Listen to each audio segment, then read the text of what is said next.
There's a murder on the Stanford campus so cold it literally froze detectives for 44 years. It starts at midnight in one of the safest places a student could hide, Memorial Church.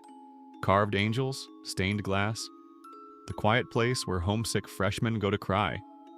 On October 12, 1974, 19-year-old newlywed Arlis Perry walked through those doors to pray. By sunrise, she was dead, arranged at the altar in a pose so twisted cops refused to describe it on record. This wasn't a robbery, it wasn't random. This looked scripted, ritualistic. And the man who discovered her body? He held the keys that night.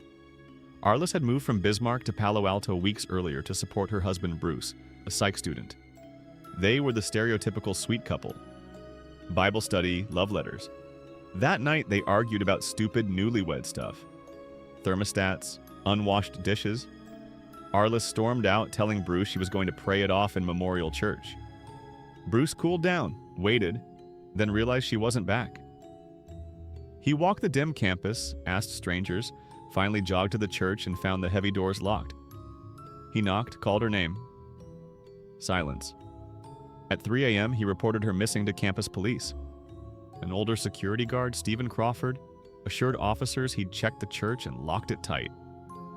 No one inside. 6 hours later, Crawford radioed dispatch with a tremor in his voice. "I found her!" The doors were still locked from the outside. Only someone with a master key could have sealed them. Arlis lay at the foot of the altar, clothing partially removed, a broken ice pick embedded in her skull. Candles from the sacristy were arranged across her body in the shape of a cross. Another candle violated her. The scene screamed staged symbolism. Investigators collected every print they could find, swabbed the candles, bagged her jeans, cataloged her shoes. They questioned students, campus staff, drifters. They even polygraphed Bruce twice. He passed both, yet rumors swarmed. Jealous husband, secret cult, satanic sacrifice. Why cult? Because Bay Area cops were primed for it. This was post-Manson, pre-satanic panic, and Memorial Church sits near Silicon Valley's budding occult fascination. 3 weeks before Arlis's murder, the Chronicle ran pieces on a fringe group called the Process Church of the Final Judgment. Former members claimed recruiters trolled college campuses.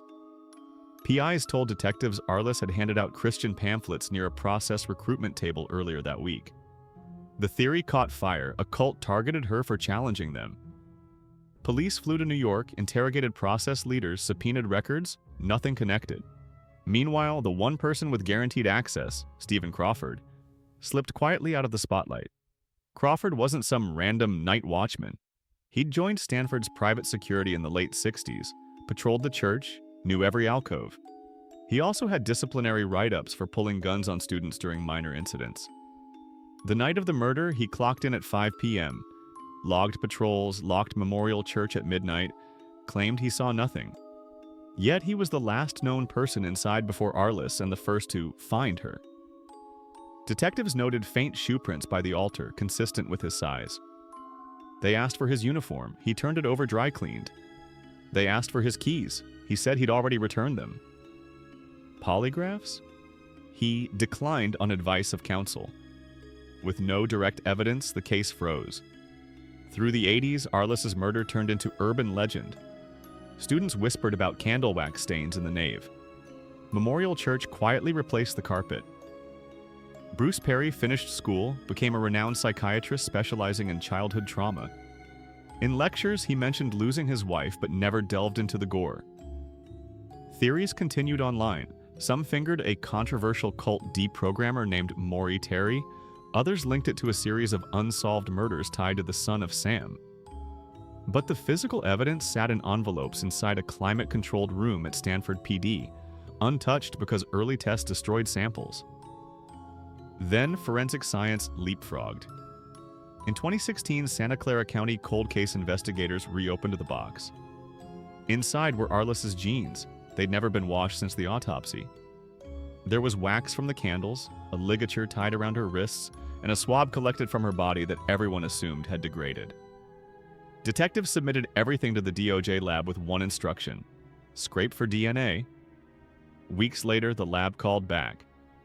They had a full male profile, no match in CODIS, but a candidate hit in state databases. Investigators started quiet surveillance on a retiree living in a Mountain View apartment, a man who still owned memorabilia from his Stanford days. His name? Stephen Crawford. They pulled DNA from Crawford's trash. Coffee cups, cigarette butts, a tissue. Lab confirmed it. Crawford's profile matched the semen left on Arlis's clothing. It also matched a palm print on a church door that had been labeled unknown back in 1974. They triple-checked. They ran it through genealogical modeling. Same result. After 44 years, the guard was now the prime suspect. On the morning of June 28, 2018, detectives and a SWAT team surrounded Crawford's home to serve arrest and search warrants. They announced over a loudspeaker, "Stephen Crawford, we have a warrant for your arrest." He responded calmly, asked for time to dress. Officers heard a muffled noise, then a single gunshot. They breached the door, found him lying on the bed, shot in the head with his own pistol. Crawford died before paramedics arrived. Inside, they found newspapers about the reopened case, a black and white photo of Arlis Perry, and a ring of keys identical to the set used on Stanford campus. Later that day, the DA held a press conference. They declared the case solved.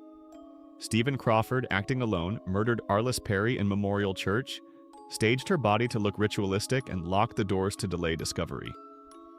Motive? Sexual violence.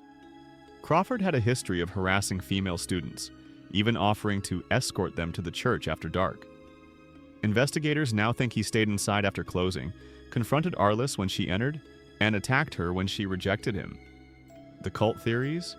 Smoke? The symbolism? A cover to make detectives chase ghosts instead of a security guard with a master key. This doesn't mean every question is answered. Was anyone else with Crawford? No evidence says so, but detectives admit they can't account for every second. Could the case have been solved sooner?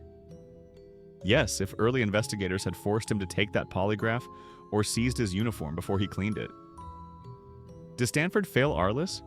Hard to ignore the security lapses, unguarded keys, undertrained staff, unreported misconduct. Yet the biggest what-if sits with Bruce. He spent decades carrying the guilt of that argument. Imagine knowing the killer already had his eye on your wife before you even said a harsh word. Today, Memorial Church looks tranquil again. Sunlight smears gold across polished pews. Tour groups whisper.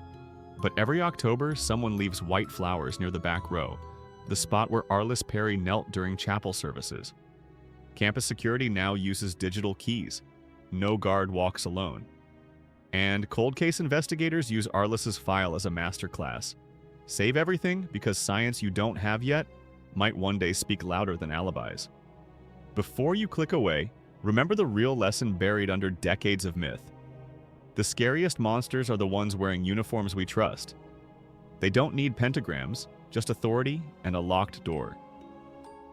If you ever feel uneasy around someone who controls your environment, say something. Don't wait for perfect evidence. Don't assume a sanctuary makes you safe. Arlis believed kindness and faith would protect her. It should have. And that's why we keep telling her story. So the next time a guard says, "I checked, nobody's inside," someone asks for proof, call the person you argued with. Lock your own doors. And if you visit Stanford, sit for a moment in Memorial Church, not to fear a ghost, but to honor the young woman who should have walked back out. Her case proves the truth eventually surfaces, even if it takes 44 years of echoes to reach daylight.